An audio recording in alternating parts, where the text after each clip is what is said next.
Hello, everyone. Thanks for joining us today to hear our conference presentation on Personas in the Wild, Understanding the Effects of Bias in Audience Persona Development. My name is Danielle Feldman Karr, and I'm a Texas Tech University graduate student as well as a marketing director at a global tech company. I am joined today by Lisa Bois Low, Assistant Professor of Practice in the College of Media and Communications at Texas Tech University, and she's also a Strategic Communications Consultant. I am also joined by Dr. Steve Holmes, Associate Professor in the English Department at Texas Tech University, as well as the TechCom Director for the BA. Now, before we get into our study, we wanted to take a moment and define a term: persona. As you can tell from the title of our presentation, that is what our study is about. But what is a persona? The term persona can mean a lot of different things depending on the context. However, for our study, we are using that term in the context of a corporate usage. In corporate usage, a persona is an embodiment of target market data that is used to humanize that data for product developers, sales and marketing teams, customer service departments, etc.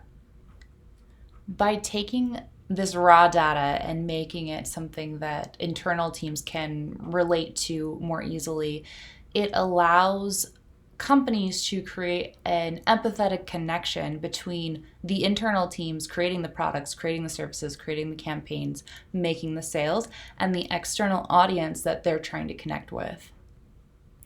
In addition to creating an empathetic connection between an internal and external audience, personas are popular in industry because they make it easy to foster human-centric design in the workplace. It allows people to better understand raw data. It simplifies the audience. It provides guides for when there's competing projects or competing products that they're needing time for, and it allows them to look and say, for example, our persona here, persona Clark would want this service before this service, or persona Clark would want this campaign, or would respond to this campaign, or would want this product. And it allows them to make internal decisions on prioritization more easily. And similar to that, it also helps with targeting messaging. And this is both external campaign messaging that you see, but also things like brand tone and brand language choice, which is when you know who you're writing to and you know who you're trying to create a brand for, it can help you make those decisions when you are creating campaigns. And that applies everywhere from like a marketing campaign all the way through the text within an app or the messaging on a box for a product, those kinds of things. So that's why a persona is used in most companies. They have a persona or personas, and they are referenced or developed with this in mind. Now that we've established some of the reasons why personas are useful in a company and how they are used in a company, we can come to the purpose of our study. So our study was inspired by the organizational leadership research going on in the field around unconscious bias and how that affects everything from recruitment to interpersonal relationships in a company, to organizational structures, to promotions, and more. And we took that and said, well, if there is unconscious bias happening in the relationships within a company, it must also be manifesting in the work a company is putting out, in the output of a company. Knowing how influential personas can be within a company, from everything from prioritization of projects to the end messaging of a campaign, it made sense for us to take a look at personas and examine them as a possible vehicle for unconscious bias. So this sparked our questions of what biases exist in the current persona development process used by companies, and how is it manifesting in the personas themselves. It also led to the secondary question of what awareness is there of this issue within academic and industry groups, and what is currently being done about it.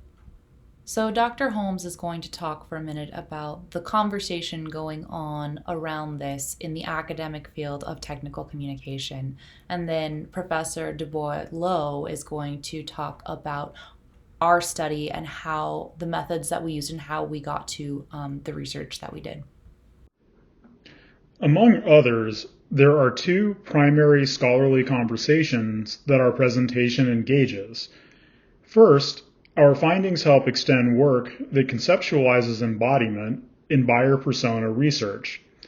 For example, Lisa Melanson's 2017 article noted that some existing models for persona creation do not consider the increasing global mobility of users and what effect that has on design.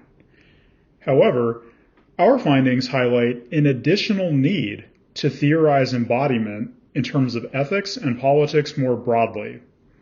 To this end, we explore Erin A. Frost's discussion of what she calls apparent feminism. Apparent feminism is a methodology that seeks to recognize and make apparent the urgent and sometimes hidden exigencies for an intersectional feminist critique of technical and professional writing.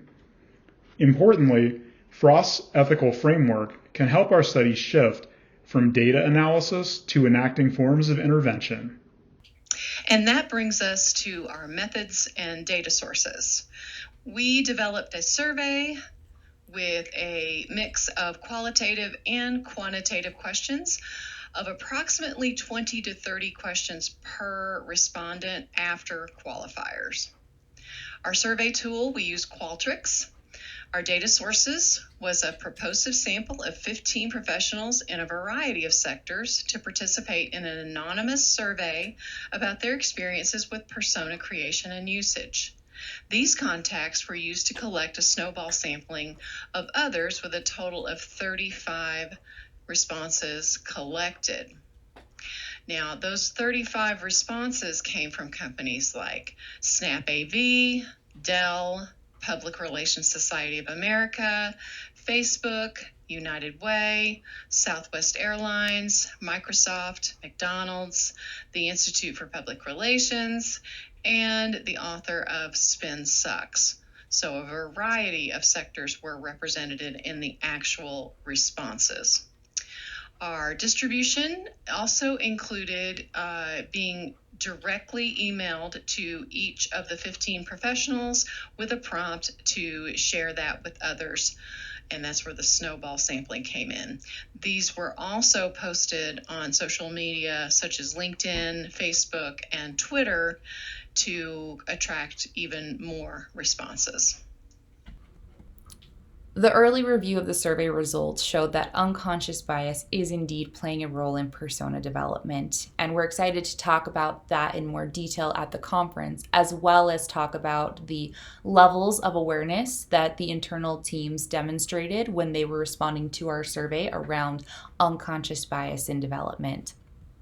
Some other interesting points to note that came out of the early review of the research is that not only is unconscious bias creating issues with the development and usage of an audience, but it's also creating misdirected focus within internal teams. It's creating limited representation of different audiences, and it's creating inaccurate development of personas because of the effects that the internal team's perceptions and influences are having on the development.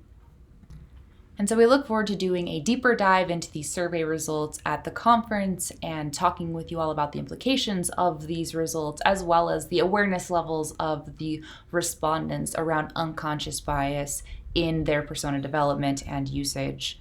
We're also looking forward to proposing new processes and new methods that can help alleviate some of this unconscious bias to create a more inclusive persona that is more representative of the audience that they are trying to embody. Thank you all very much, and we look forward to seeing you all at the conference.